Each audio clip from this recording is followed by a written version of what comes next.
একবার ইসলামের প্রাথমিক যুগে আবু বকর আল সিদ্দিক রাদিয়াল্লাহু নামের এক ব্যক্তি ছিলেন, যিনি ছিলেন নবী মুহাম্মদ সাল্লাল্লাহু আলাইহি সাল্লামের অন্যতম সাহাবী।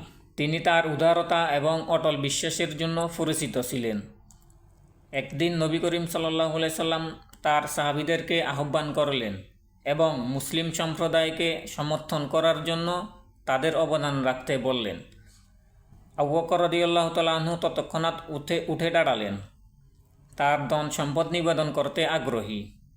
বাড়িতে পৌঁছে তিনি তার সমস্ত ধন সম্পদ একত্র করে রাসূল সাল্লাল্লাহু আলাইহি সাল্লামের কাছে নিয়ে গেলেন এবং তার সামনে রাখলেন। রাসূল সাল্লাল্লাহু আলাইহি সাল্লাম জিজ্ঞেস করলেন, আবু বকর, তুমি তোমার পরিবারের জন্য কি রেখে এসেছো? আবু বকর রাদিয়াল্লাহু তাআলা আনহু উত্তর দিলেন, আমি তাদের জন্য আল্লাহ ও তার রাসূলকে রেখে এসেছি।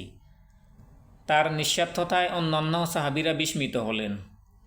আবু বকর রাদিয়াল্লাহু তাআলা আনহু এর উদারতার কোনো কমতি ছিল না এবং এই কাজটি দেখায় যে তিনি আল্লাহ এবং তার রাসূলের প্রতি কতটা গভীরভাবে বিশ্বাস করেছিলেন। আবু বকর রাদিয়াল্লাহু তাআলা আনহু সর্বদা আল্লাহর পথে ও ইসলামের খেদমতে নিজের সম্পদ বিলিয়ে দিতে দ্বিধাবোধ করেননি। এটি ছিল তার একটি উদাহরণ।